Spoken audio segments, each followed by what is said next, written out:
ప్రభువైన యేసుక్రీస్తు నామములో కూడి చేరి వచ్చిన మీ అందరికీ మా వందనాలు నాన్న.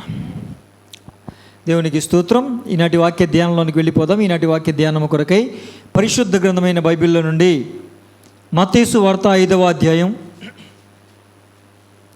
మత్తయి సువార్త 5వ అధ్యాయం 7వ వాక్యాన్ని చదువుకుందాం. కనికరము గలవారు ధన్యులు, వారు కనికరమును పొందుదురు. దేవునికి స్తోత్రము కలుగును గాక. హల్లెలూయా, హల్లెలూయా. కనికరము గలవారు ధన్యులు. ఈరోజున చాలామంది భక్తి పరులకి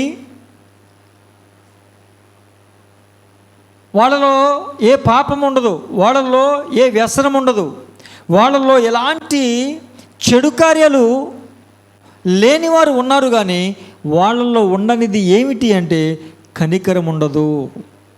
కనుక ప్రభువారు అంటున్నారు, కనికరపడువారు ధన్యులు, వారు కనికరమును పొందుదురు. మనము ఇతరులు కష్టాల్లో ఉన్నప్పుడు, బాధలో ఉన్నప్పుడు మనకు చేతనైన సహాయం వాళ్ళకి ఏం చేయాలి. మనకి చేత కాకపోతే మనం ఏం చేయలేము. మనకు చేతనైన సహాయాన్ని కష్టాల్లో, బాధల్లో ఉన్న వాళ్ళకి మనము ఖచ్చితంగా చేసేవారముగా ఉండాలి. కనికరం అంటేనే దయ, జాలి ఇలాంటి పదాలన్నీ వస్తూ ఉంటాయి. సానుభూతి. అలాంటి కనికరమును మనము కలిగి ఉండేవారముగా ఉందుముగాక. ఎవరైనా కష్టంలో ఉన్నప్పుడు, బాధలో ఉన్నప్పుడు మనము చేయగలిగి కూడా, ఆ సహాయం చేయగలిగి కూడా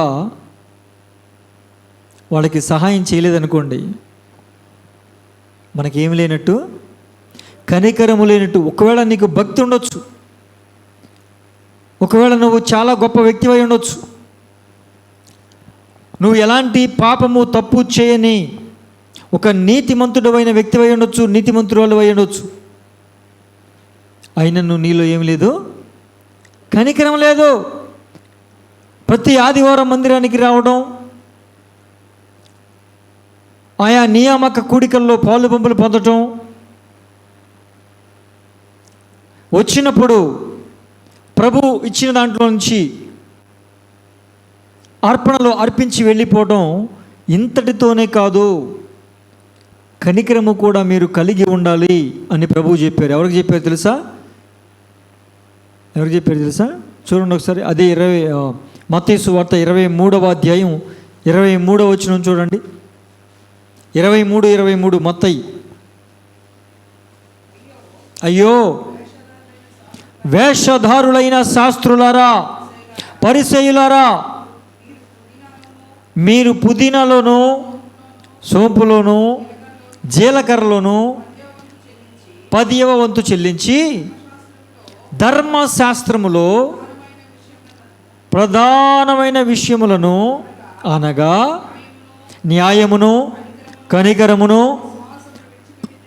విశ్వాసమును విడిచిపెట్టితిరి అని చెప్పాడు. వాటిని మానక వీటిని చేయాలి. వేటిని మానక? సమాజ మందిరాల్లో కూడుకొనుట, ఉపవాస ప్రార్థనలు చేయుట, మీకు కలిగిన దానిలో నుంచి కానుకలు ఇచ్చుట. అంత మాత్రమే కాదు, వాళ్ళు దేంట్లో ఇస్తున్నారంట? పుదీనాలో కూడా, జీలకర్రలో కూడా, ప్రతి దాంట్లో ఇస్తున్నారు. మీరు ఈ బాణ చేస్తున్నారు, కానీ అసలు చేయాల్సిన విషయాలు కొన్ని ఉన్నాయి. అవి ఏంటంట? న్యాయము, కనికరము, విశ్వాసము. సరే, ఈరోజు మన న్యాయము పక్కన పెడదాం, విశ్వాసాన్ని కూడా పక్కన పెడదాం. ఈరోజు మనకు అంశం ఏంటి? కనికరం. ప్రభు అంటున్నారు, వాటిని మానక వీటిని చేయాలి. వేటిని మానక? ఉపవాస ప్రార్థనలు మానొద్దు, భక్తి జీవితాన్ని మానొద్దు, ఆత్మీయ జీవితాన్ని విడిచిపెట్టొద్దు, దేవునికి మీరు చెల్లించాల్సినవి, ఇవ్వాల్సినవి ఇస్తూనే ఉండండి. వాటితో పాటు, వాటిని మానక అంటే ఏంటి? వాటితో పాటు వీటిని కూడా చేయాలి. ఆ లిస్టులో కనికరము కూడా ఉంది. పేదవారిని మనం ఏం చేయాలి? ప్రేమించాలి. వారికి మనం చేతనైన సహాయాన్ని చేస్తూ ఉండాలి. దేవునికి స్తోత్రం.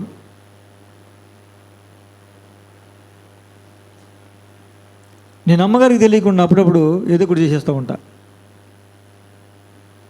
అది నా హృదయంలో ప్రేరేపిస్తూ చేస్తా. ప్రతిసారి చేస్తానని కాదు, ఆ విషయం అమ్మగారికి కూడా తెలుసు. నాకు తెలియకుండా ఈయన ఏదో ఒకటి చేస్తూ ఉంటాడని. అన్నీ లెక్క చెప్తా, కానీ కొంత అక్కడక్కడ లెక్క దాచేస్తూ ఉంటా.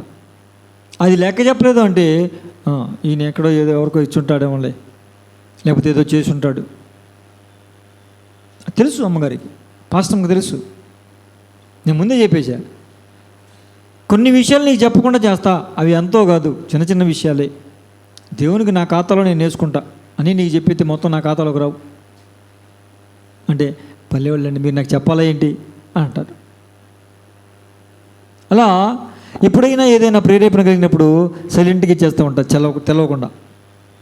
కుడి చేత్తో ఇచ్చేది ఎడం చేతికి కూడా తెలియకూడదని చెప్పాడు. వివాహం చేసేటప్పుడు నేను ప్రభువుని అడిగినప్పుడు అది చెప్పాడు. అదే, కుడి చేత్తో ఇస్తే ఎడం చేతికి ఎలా తెలియదు ప్రభా, ఇలా ఇచ్చేది చూసొద్దుగా. కొంతమంది ఈ చేత్తో ఏదో పెద్ద బండరాయి మోతున్నట్టు బరువు. నీకు అర్థమైందా? ఈ చేయి తోడు మరి ఉంటుంది కదా ప్రభువా, మరి ఏంటి పరిస్థితి అంటే, నీకు పెళ్ళయిందిగా అన్నాడు. అయింది ప్రభా. నీ భార్యని ఎటువైపు నుంచో పెట్టారు అన్నాడు. ఎడవైపు నుంచో పెట్టారు ప్రభా. మరి అదేరా నాయన, కొన్ని విషయాలు అంటే నువ్వు చేస్తున్నవన్నీ కాదు, కానీ కొన్ని విషయాలు ఏదో చిన్న చితక, అది కూడా అమ్మా ఈ విషయాన్ని చూసి రెచ్చిపోకండి, భార్యకి చెప్పాల్సిన అవసరం లేదు అని చెప్పి డబ్బులన్నీ ఇష్టం వచ్చినట్టుగా ఖర్చు పెట్టడం కాదు. ఓహో, రెచ్చిపోవడం లేదు, చిన్న చితక అరాకొర అంతే. అబ్బా లైసెన్స్ వచ్చేసింది అనుకోకండి. దేవునికి స్తోత్రం. కుడి చేత్తో ఇచ్చేది ఎడం చేతి కూడా తెలియకుండా చేయాలి అని చెప్పాడు కాబట్టి అలా చేస్తూ ఉంటాను అప్పుడప్పుడు. దేవునికి స్తోత్రం. హల్లెలూయా, హల్లెలూయా. ప్రియమైన దేవుని బిడ్డలారా, మీరు ఆలోచన చేయండి. ఇక్కడ కనికరం అనేది చాలా చాలా ప్రాముఖ్యమైనటువంటి విషయం.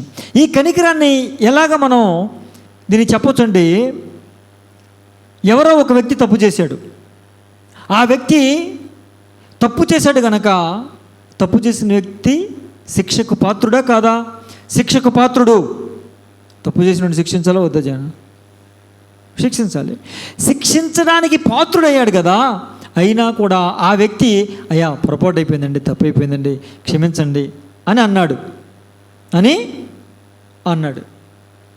అయినా శిక్షించడానికి అర్హత ఉంది కాబట్టి మనం శిక్షించడమే కాదు, ఏం చేయాలంట? కనికరించి క్షమించాలి. దేవునికి స్తోత్రం. హల్లెలూయా, హల్లెలూయా. ప్రియమైన దేవుని బిడ్డలారా, ఈ శాస్త్రుల్లో పాపం లేదు కానీ ఏముంది? లోపం ఉంది. శాస్త్రుల్లో పాపం లేదు కానీ లోపం ఉంది. ఏంటి ఆ లోపం? ఇది ఆత్మీయ స్థితిలో లోపమే. నీకు భక్తి జీవితాన్ని కలిగి ఉండవచ్చు, ప్రార్థనా జీవితాన్ని కలిగి ఉండవచ్చు, ప్రతి ఆదివారం కూడా లేదా ప్రతి నియామక కూడికలో కూడా నువ్వు మందిరానికి వస్తూ వెళుతూ ఉండవచ్చు గాక, నువ్వు చేయాల్సిన కార్యక్రమాలన్నీ చేస్తూనే ఉన్నావు, కానీ కనికరము గనక నీలో లేకపోతే అది ఈ ఆత్మీయతలో ఒక లోపము కింద లెక్కే.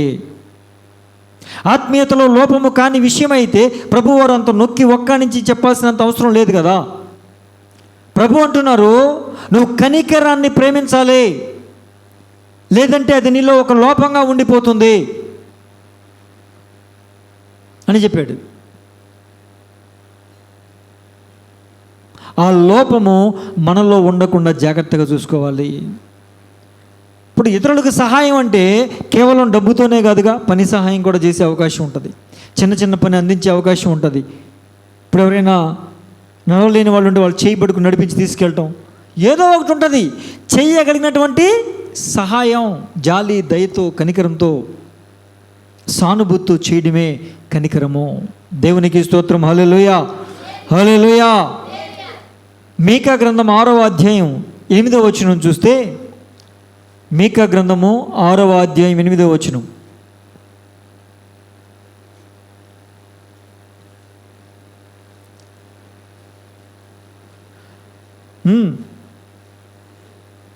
మనుష్యుడా, ఏది ఉత్తమమో అది నీకు తెలియజేయబడి ఉన్నది. న్యాయముగా నడుచుకొనుటయు కనికరమును ప్రేమించుటయు దీన మనస్సు కలిగి ఉండుటయే దేవుడు నిన్ను అడుగుచున్నాడు.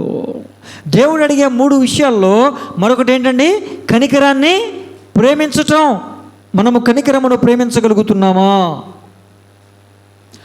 ఇందాక చెప్పాగా, ఒక వ్యక్తి తప్పు చేశాడు, శిక్షకు పాత్రుడు. ఆ వ్యక్తి కూడా నేను తప్పు చేశానని ఒప్పుకున్నాడు. శిక్షించడానికి 100కు 100% అవకాశం ఉంది, అర్హత ఉంది. ఆ వ్యక్తి చేసిన తప్పును బట్టి మనకు కోపం వస్తుంది, ఆవేశం వస్తుంది. అయినా శిక్షించడానికి అవకాశం ఉన్నా కనికరించి వదిలిపెట్టడమే, క్షమించి వదిలివేయడమే కనికరం. క్షమించి వదిలివేయడమే కనికరాన్ని ప్రేమించటం. కనికరాన్ని ప్రేమించటం. చాలామంది ఇతరుల యొద్ద నుంచి కనికరాన్ని ఎక్స్పెక్ట్ చేస్తారు, ఇతరుల యొద్ద నుంచి కనికరాన్ని ఆశిస్తారు, ఇతరుల యొద్ద నుంచి క్షమాపణను ఆశిస్తారు. కానీ వాళ్ళు మాత్రం ఎవరిని క్షమించరు. వాళ్ళు మాత్రం ఎవ్వరి మీద జాలి చూపరు. వీళ్ళే కోవకు చెందిన వారుగా ఉంటారు, మూర్ఖులు. ఎవరండి వీళ్ళు? మూర్ఖులు. ఒకసారి మత్తయి సువార్త 18వ అధ్యాయం చూడండి. అక్కడ ఒక వ్యక్తి కనబడతాడు. మత్తయి సువార్త 18వ అధ్యాయం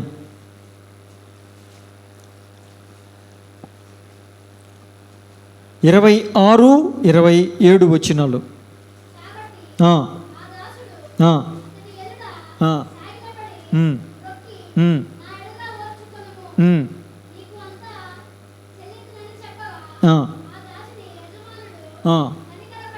ఆ దాసుని యజమానుడు కనికరపడి వాని విడిచిపెట్టి వాని అప్పు క్షమించెను. ఏమండి, ఈ వ్యక్తి ఎంత అప్పున్నాడో తెలుసా? 10,000 రూపాయలు అప్పున్నాడు. 10,000 రూపాయలు. 10,000 రూపాయలు అప్పుంటే ఆ అప్పిచ్చిన వ్యక్తి వచ్చి, నువ్వు కడతావా వస్తావా, ఇప్పటికే చాలా టైం ఇచ్చా, ఈ డబ్బులు బదులు వీళ్ళ భార్యని వీళ్ళ పిల్లల్ని తీసుకురండి, మన ఇంట్లో పని చేస్తారు అని అంటే, వాడు ప్రయాసతో బాధతో అయ్యా అని కాళ్ళు పట్టుకుని, క్షమించయ్యా, ఎట్లాగో ఒకలాగా కొంచెం సమయం అయ్యా, దయచేసి ఈ అప్పును తీర్చుకుంటానయ్యా, అయ్యా కొంచెం సమయం అయ్యా అని బ్రతిమలాడాడు. బ్రతిమలాడితే ఆ యజమాని కనికరపడి జాలిపడి దయతో అతని అప్పంతా క్షమించేశాడు. పోనీలేరా, భార్య పిల్లలు ఉన్నవాడు, క్షమించేద్దాంలే పోనీలే అని క్షమించేశాడు. 10,000 దీనారాలు క్షమించబడ్డాయి. ఒక దీనారం ఎంతండి? ఒక తలాంతు క్షమించాలి. ఒక తలాంతు ఎంత? 3,600. కింద ఉంటుంది చూడండి పుట్టినోట్లో. ఒక తలాంతు ఎంత? 3,600 రూపాయలు. అంటే 3,600 ఇంటూ 10,000 ఎంత? నేను చెప్తా, 3,60,00,000. ఎంతండి? 3,60,00,000 రూపాయలు క్షమించేశాడు. మన ఇండియా డబ్బు. వాళ్ళ డబ్బు 10,000 రూపాయలే. మన డబ్బు ఇండియా డబ్బులు ఎంత? 3,60,00,000 క్షమించాడు. ఆహా, ఎంత గొప్ప భాగ్యం! దేవుడు నిజంగా నా మొరాలకించాడు, యజమాని దర్శించాడు, అప్పంతా క్యాన్సిల్ చేశాడు అని సంతోషంగా వెళ్తున్నాడు. బాగుంది. ఇప్పుడు వీడు సంతోషంగా వెళ్తున్నప్పుడు వీడికి ఇంకొకడు 50 దీనారాలు అప్పు ఉన్నాడు. ఎంతండి? 50 దీనారాలు అప్పు ఉన్నాడు. 50 దీనారాలు అప్పు ఉంటే, ఇప్పుడు అదే అధ్యాయం 33వ వచనం చదువుకున్నానా?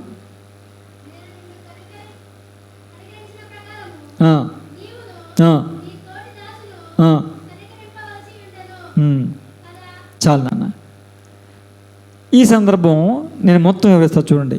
ఇందాక 10,000 అప్పుంటే, అంటే 3,60,00,000 అప్పుంటే దాన్ని క్షమించేశాడు. ఎవరికైతే అప్పున్నాడు, నా మీద పెట్టుకుని చెప్తే అర్థమవుద్ది. నేను యేసయ్యకి 3,60,00,000 అప్పున్నా. ప్రభు నేను కట్టలేనయ్యా, కట్టినా కొంచెం సమయం అయ్యా అని ఆయన్ని ప్రాధేయపడితే ఆయన నాకు 3,60,00,000 క్షమించేశాడు. ఇప్పుడు నేను క్షమించబడి సంతోషంగా బయటికి వెళ్తున్నా. అంత దూరం వెళ్ళిన తర్వాత ఏమండి, జాషువా నాకు 50 రూపాయలు ఇవ్వాలి. ఎంత ఇవ్వాలండి? క్షమించాలి, 100 రూపాయలు ఇవ్వాలి. 100 రూపాయలు ఇవ్వాలి. జాషువా దాన్ని చూసి జాషువా కాలర్ పట్టుకుని, ఏయ్ నువ్వు నాకు 100 రూపాయలు ఇవ్వాలి, ఎత్తవా సత్తవా అన్న. అయ్యా ఓర్చుకో, 100 రూపాయలు లేవు నా దగ్గర, కొంచెం కష్టంగా ఉంది, పరిస్థితులు చాలా దారుణంగా ఉన్నాయి, పని దొరకట్లేదు, పని దొరకంగానే 100 రూపాయలు రాగానే నీకు ఇచ్చేస్తంటే, ఏయ్ ఇప్పుడు ఏం మాట్లాడుతున్నావు నువ్వు అసలు? ఎత్తవా చస్తావా నువ్వు? నాకు ఇవ్వాల్సిందే. రే ఈ మీద కూడా చేయండి రా, తీసుకురండి, ఇటు సామాన్లు తీసుకురండి రా, ఇంట్లో ఏ సామాన్లు ఉన్నాయి అది ఏం మాట్లాడరా, పడరా పడరా, కొట్టుతుందక పడరా, మన దగ్గర ఉంచుకుందాం, డబ్బులు కట్టి పిచ్చుకెళ్తాడు అని గొడవ పడుతుంటే, ఇందాక నన్ను క్షమించాడే ఆయనతో పాటు ఇంకొకరు ఉంటారే, ఎవరు దేవదూతలు, ఆయన చూసేసి వెంటనే వెళ్ళిపోయి, యజమానుడా నువ్వు ఇందాక క్షమించావు కదా 3,60,00,000, ఆడు వెళ్తున్నాడు, ఆడికి ఒకడు 100 రూపాయలు అప్పున్నాడంట, ఆడిని కాలర్ పట్టుకొని నిలదెత్తున్నాడు రోడ్డు మీద, నువ్వు కడతావా సత్తావా అన్నాడు. ఆడేమో కట్టలేనంటే అటు సామాన్లు తీసుకో అని చెప్పి గొడవ పెడుతున్నాడు. అంటే అవునా అంటే అప్పుడు ఆయన ఏమన్నా తెలుసా, పోనీళ్ళారా వాళ్ళు తిప్పలు పడతారా అలా, రే ఆ డేవిడ్ గారిని లాక్కురారు ఇంటూ, ఆ డేవిడ్ గారిని లాక్కురండి అన్నాడు. వచ్చారు నుంచోబెట్టారు. ఎరా అంటే చాలా సంతోషం అయ్యా, వందనాలండి, నమస్కారం అండి అన్న. ఎందుకని అప్పు కొట్టేసాడు కదా, ఎక్కలేని వినయం వచ్చిందా, వందనాలే యాక్టింగ్ చేయగాని 100 రూపాయలు క్షమించలేకపోతున్నాం. అవి 100 రూపాయలు కూడా కాదు, ఒక దీనారం 10 రూపాయి అంటే 100 × 10 రూపాయి ఎంత? 50 రూపాయలు. ఎంత? నేను ఎంత క్షమించబడ్డా? 3,60,00,000 క్షమించబడితే 50 రూపాయలు నిలదీసి అడిగేస్తున్నా అన్నాడు. ఈయన తీసుకెళ్ళి అర్జెంటుగా లోపలేసేయండి రా అన్నాడు. శిక్ష వచ్చిందండి. అందుకే అంటున్నాడు, ఇప్పుడు చదివిన వాక్యం ఏంటన్నా, 33వ వాక్యం మళ్ళీ చదువు, మత్తయి సువార్త 18:33. నేను నిన్ను కరుణించిన ప్రకారము నీవును నీ తోటి దాసుని కరుణింపవలసి ఉండను కదా. నేను దయతో జాలితో నీకు అంత తప్పు కొట్టేశాను కదా, పోన్లే వద్దులే అన్నాను కదా. నేను నిన్ను కరుణించిన ప్రకారం, కనికరించిన ప్రకారం నువ్వు కూడా అంటే కనికరించాలిగా, కనికరించాలా, నీలో కనికరం లేదు కాబట్టి ఇంటికి లోపల ఏంటి రా అన్నాడు. పోయిందా? కనికరం అనేది మనకు లేనప్పుడు మనము ఖచ్చితంగా శిక్షకు పాత్రులమవుతాము. ఇప్పుడు చెప్పండి, శిక్షించబడటం మనకి ఇష్టమా, కనికరించబడటం ఇష్టమా, లేదా శిక్షను పొందుకోవడమే ఇష్టమా, కనికరాన్ని పొందుకోవడం ఇష్టమా? ఏది ఇష్టం మనకి? కనికరాన్ని పొందుకునే వారముగా ఉండాలి. కనికరం ఉంటే ఓదార్చబడతాం, కనికరం లేకపోతే శిక్షించబడతాం. కనికరాన్ని చూపించే విషయంలో మనం ఎలా ఉండాలో తెలుసా? కనికరాన్ని చూపించే విషయంలో మనం ఎలా ఉండాలో తెలుసా? దేవుని లాంటి మనసు మనం కలిగి ఉండాలి. దేవుడు మన పట్ల ఎంత కనికరాన్ని చూపిస్తున్నాడో మనము ఇతరుల పట్ల అంత కనికరాన్ని మనము చూపించగలగాలి. అందుకే దేవుణ్ణి పెట్టాను. 3,60,00,000 తప్పులు నాయి క్షమిస్తే, ప్రతిసారి తప్పు చేయడం క్షమించు ప్రభు అంటే పోన్లే, నా పక్కన 50 తప్పులు చేస్తే క్షమించలేకపోయా. 3,60,00,000 ఎక్కడ, 50 ఎక్కడ? అంటే దేవుడు మనల్ని అంతలాగా అన్నిసార్లు అంతగా మనపై కనికరాన్ని చూపించి దయతో జాలితో మనల్ని క్షమిస్తుంటే, మనము ఇతరులు మన పట్ల చేసిన చిన్న చిన్న తప్పులు క్షమించలేని స్థితిలో మనము లేమా? ఓరి నాయన, చిన్న మాట అంటే నీకెంత కోపమో ఇక దాన్ని జీవితంలో మర్చిపోలేవు, క్షమించలేవు. కావాలని అన్నారో పొరపాటుని అన్నారో ఎలాగో ఒకలాగా క్షమించగలుగుతున్నామా? అరే, మనుషులు చేసిన కొన్ని తప్పులు మనం క్షమించలేకపోతున్నామే, మన తప్పులు ఆయన ఎన్ని క్షమించాడు? ఈ కనికరము చూపించే విషయంలో దేవుణ్ణి మనం మాదిరిగా తీసుకోవాలి.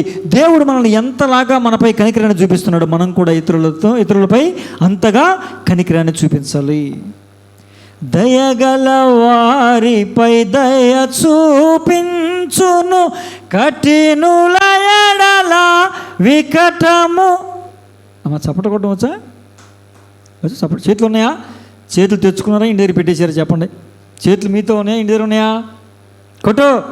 దయగల వారిపై దయ చూపించును, కఠినుల ఎడల వికటము చూపును, గర్విష్ఠుల యొక్క గర్వము ననచును, గర్విష్ఠుల యొక్క గర్వము ననచును, సర్వము నెరిగిన సర్వాధికారి, సర్వము నెరిగిన సర్వాధికారి యెహోవా నా బలమా, యథార్థమైనది నీ నామం, పరిపూర్ణమైనది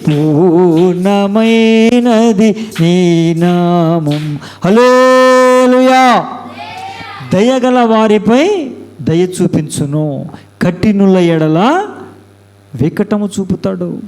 నీవు ఇతరుల పట్ల దయ కలిగి ఉంటే ఆయన నీపై దయ చూపిస్తాడు. నువ్వు ఇతరుల పట్ల కఠినంగా ఉంటే నీ పట్ల కూడా ఆయన కఠిన వైఖరి కలిగి ఉండగలడు. దేవునికి స్తోత్రం. హల్లెలూయా, హల్లెలూయా. చాలామంది మనుషులు ఎలా ఉంటారంటే, మనం ఆపదలో ఉన్నప్పుడు, కష్టంలో ఉన్నప్పుడు, అవసరంలో ఉన్నప్పుడు, అనారోగ్యంతో ఉన్నప్పుడు మనుషులు మనకు సహాయం చేయాలి, మనుషులు మనల్ని ఆదరించాలి, మనుషులు మనల్ని ఏం చేయాలి? చేర్చుకోవాలి, మనుషులు మనల్ని బాగా పలకరించాలి, మనుషులు మనతో బాగా ఉండాలి అని కోరుకుంటారు. మరి ఇతరులు ఆపదలో ఉన్నప్పుడు, ఇతరులు అనారోగ్యంలో ఉన్నప్పుడు, ఇతరులు అవసరంలో ఉన్నప్పుడు మనము అంతలాగా ఆదరించగలిగామా?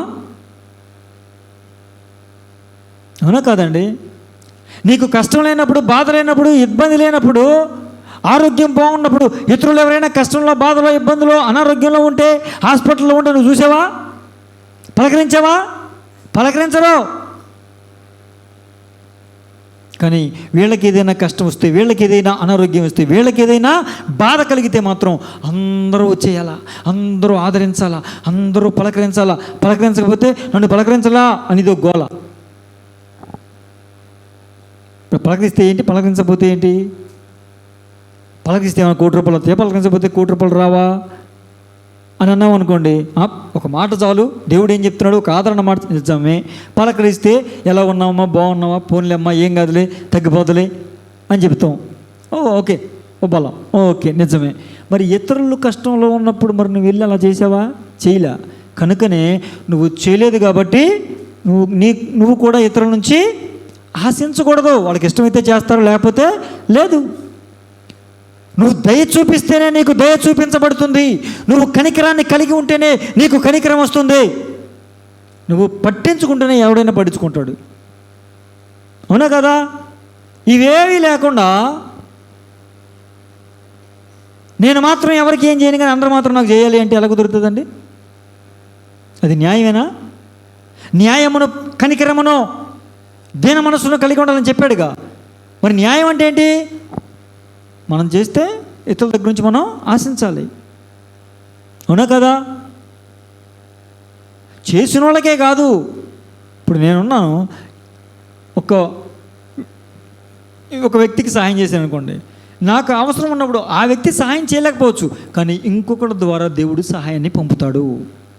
దేవునికి స్తోత్రం. హల్లెలూయా, హల్లెలూయా. మనము దయ కలిగి ఉంటేనే మనము చేస్తే, అందుకే ఏమన్నాడు? ఏ కొలత కొలుస్తావో అదే కొలత నీకు కొలవబడుతుంది. ఏ కొలత కొలుస్తావో అదే కొలత నీకు కొలవబడుతుంది. నువ్వు ఎలా ప్రవర్తిస్తావో అదే ప్రవర్తన నీకు వస్తుంది. కనుక కఠినత్వాన్ని తీసివేసుకొని, మూర్ఖత్వాన్ని వదిలివేసుకొని, కనికరాన్ని కలిగి జీవించడం మనం ప్రారంభించాలి. దేవునికి స్తోత్రం. హల్లెలూయా, హల్లెలూయా.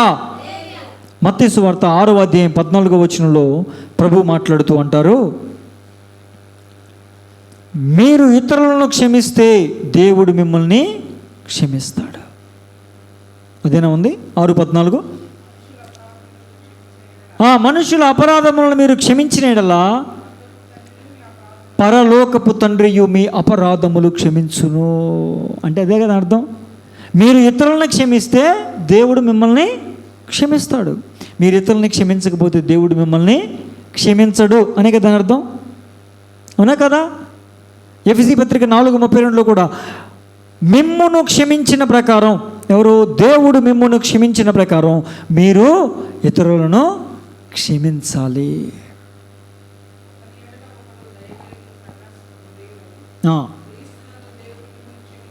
క్రీస్తునందు దేవుడు మిమ్మల్ని క్షమించిన ప్రకారం మీరును ఒకరినొకరు క్షమించుడి. ఒకరినొకరు క్షమించాలి. దేవుడు మనల్ని క్షమించిన ప్రకారం మనము ఒకరినొకరము క్షమించుకోవాలి. ఒకసారి తప్పు నేను చేయొచ్చు, ఒకసారి తప్పు నువ్వు చేయొచ్చు. పోనీలే అని చెప్పి తప్పులను సరి చేసుకుంటూ, ఈ తప్పు చేసావు ఇంకోసారి చేయకు, ఈ తప్పు చేయడం వల్ల నాకు బాధ కలిగింది, ఈ తప్పు చేయడం వల్ల ఇబ్బంది కలిగింది, కొంచెం నాకు చాలా అనీజీగా ఫీల్ అయ్యాను, వేదనకు గురి చేద్దాను, ఇంకోసారి అలా చేయకు అని క్షమించుకుంటూ ముందుకు వెళ్ళడమే ప్రభు చెప్పినటువంటి జీవితం. దేవునికి స్తోత్రం. కనికరము కలిగినటువంటి జీవితం. దేవునికి స్తోత్రం కలుగును గాక. హల్లెలూయా. అదే కొలసీ పత్రిక 3వ అధ్యాయం 3వ వచనం అంటాడు, ఒక్కరినొకడు సహించొచ్చు, ఒక్కరినొకడు క్షమించుకోవాలి. సహనం ఉన్నప్పుడేగా క్షమించగలుగుతాం. సహనం పోయిందనుకోండి క్షమిస్తామా? చిరాకు పడతాం, మాట్లాడడం, కోపగించుకుంటాం, అసహించుకుంటాం, మొహం చూడడానికి కూడా ఇష్టపడం. అదే సహించుకున్నాం అనుకోండి క్షమించడానికి ఇష్టపడతాం. అందుకే ఒకరినొకడు సహించుచు క్షమించుకొనుడి అని లేఖనం సెలవిస్తూ ఉంది. దేవునికి స్తోత్రం కలుగును గాక. హల్లెలూయా, హల్లెలూయా. ప్రియమైన దేవుని బిడ్డలారా, కనుక మనం ఏం కలిగి ఉండాలండి? కనికరాన్ని మనము కలిగి ఉండాలి.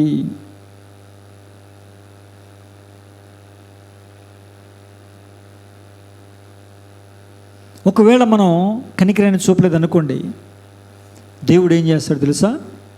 మనం ఒకవేళ కనికరాన్ని చూపకపోతే దేవుడు ఏం చేస్తాడంటే, యెహెజ్కేలు గ్రంథం 9:10, యెహెజ్కేలు గ్రంథం 9వ అధ్యాయం 10వ వచనంలో, కాబట్టి కటాక్షముంచకయు కనికరము చూపకయు నేను వారి ప్రవర్తన ఫలమును వారిని అనుభవింపచేసేదను. కటాక్షముంచకయు కనికరాన్ని చూపకయు వారి ప్రవర్తన ఫలం అంటే వీళ్ళు ఎవరికి కనికరాన్ని చూపలా, దయ చూపించలా, జాలి చూపించలేదు కదా, సహాయాన్ని చేయలేదు కదా, అదే ప్రవర్తన. ఆ ప్రవర్తన యొక్క ఫలం అంటే దాని రిజల్ట్ ఎలా ఉందంటే, ఫలితం ఎలా ఉందంటే, దేవుడు కూడా వాళ్ళకి కనికరాన్ని చూపడు. సరిపోయింది కదా లెక్క? సరిపోయిందండి. ఆయన కనికరాన్ని చూపించకపోతే మనం బ్రతికే అవకాశం ఉందా? ప్రతి క్షణం ఆయన కనికరం కావాలి, ప్రతి క్షణం ఆయన దయ కావాలి, ప్రతి క్షణం ఆయన జాలి కావాలి. శాశ్వత ప్రేమతో నన్ను ప్రేమించుచున్నావయ్యా.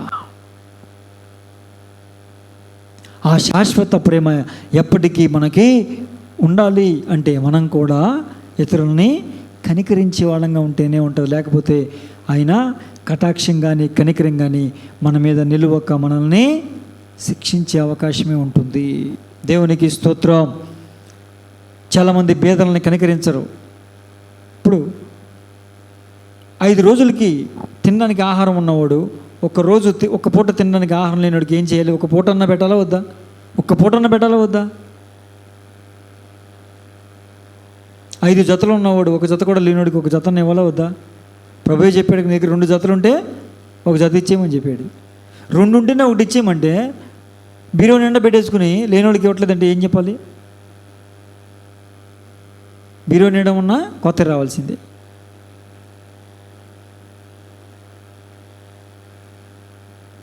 ఈ బాబుకి సూట్లు, బీరో నిండా సూట్లు నింపేస్తాడు, బ్లేజర్స్, అయినా కొత్త రావాలి, ఇంకోటికి ఇవ్వడం, లేనివాడికి ఇవ్వడం.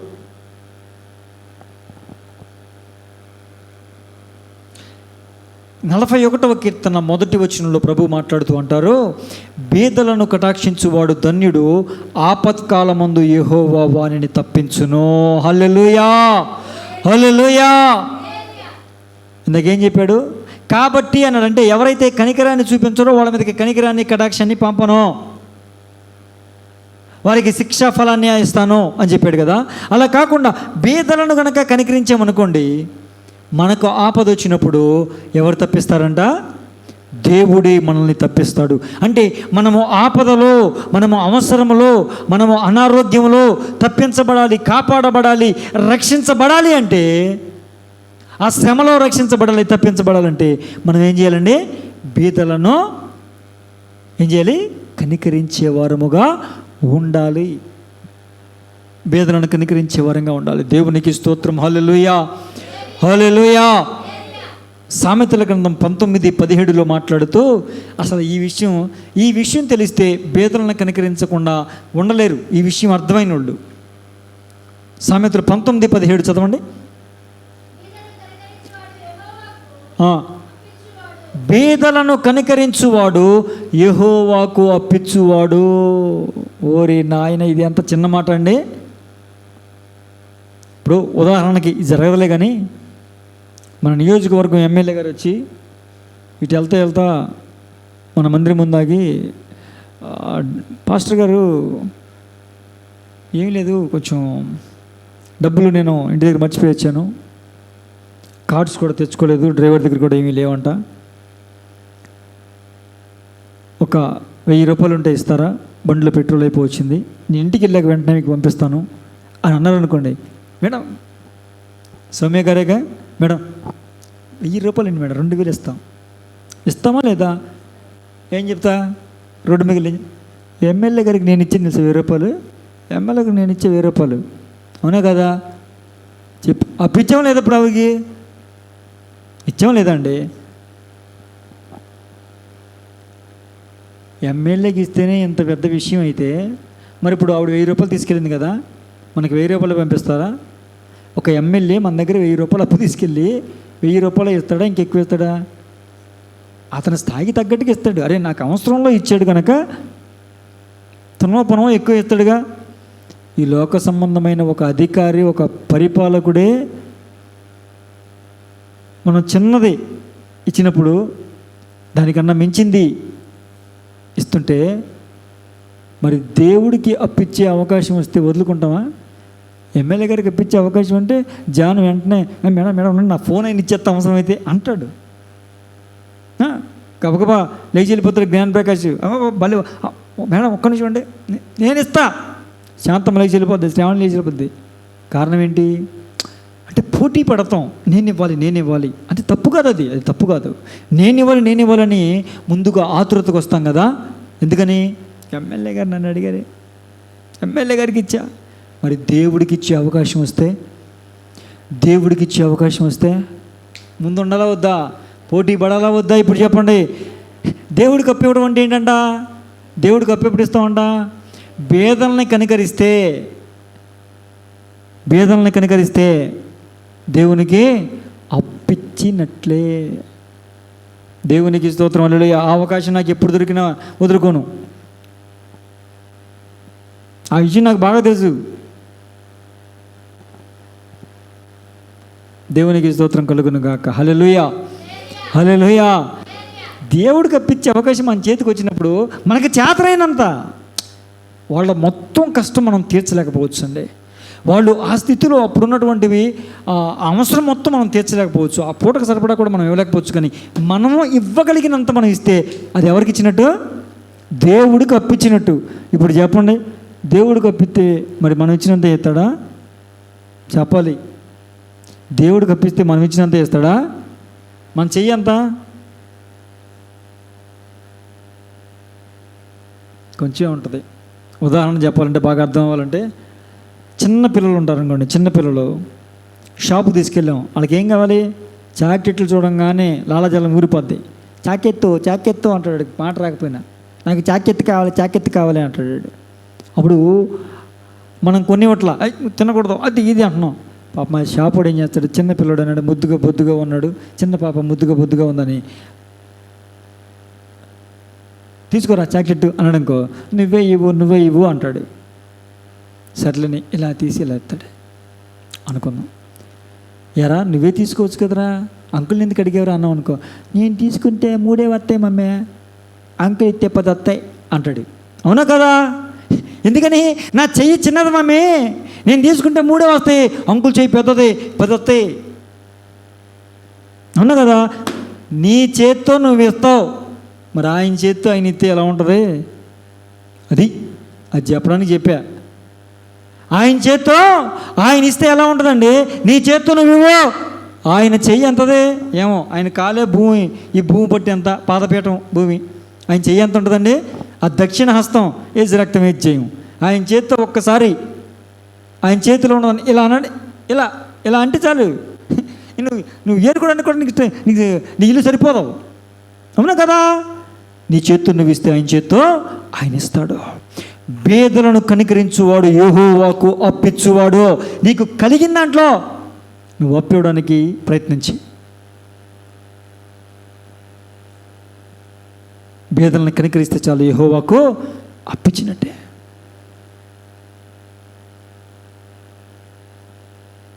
ఎప్పుడైనా ఏదైనా మనసులో ఒక నిర్ణయం వస్తే చేసే, అది కరెక్ట్ కాదు. ఇప్పుడు అడుక్కున్నాడు వస్తాడు, వీడి కాళ్ళన్నీ బాగున్నాయి, చెయ్యి అంతా బాగుంది, వీడు ఎందుకు అడుక్కుంటున్నాడు, వీడి పని చేసుకోవచ్చుగా, నీకు ఎందుకు ఎంక్వైరీ? నీవు ఎంక్వైరీ మినిస్టర్వా?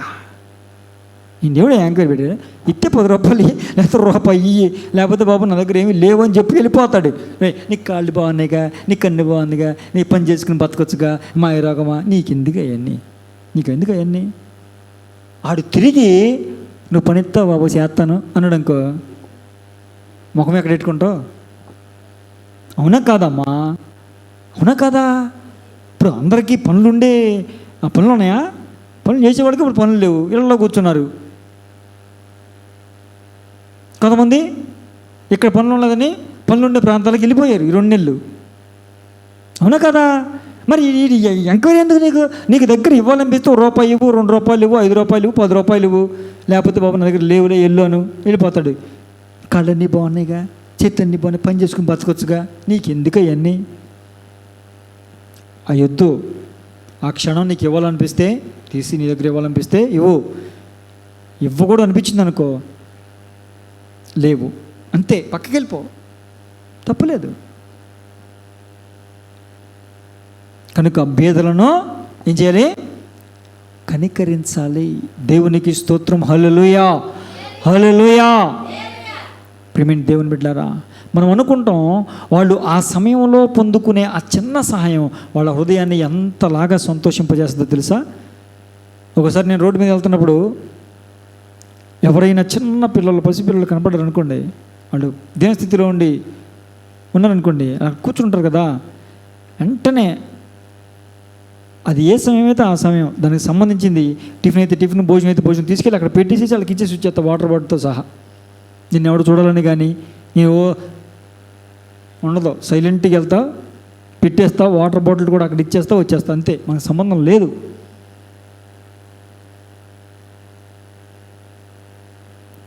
చేసి చెప్పమన్నాడు కదా, అందుకు చెప్తున్నా, ఏదో గొప్పలు చెప్పట్లా, పెద్ద విషయమే కాదు అది.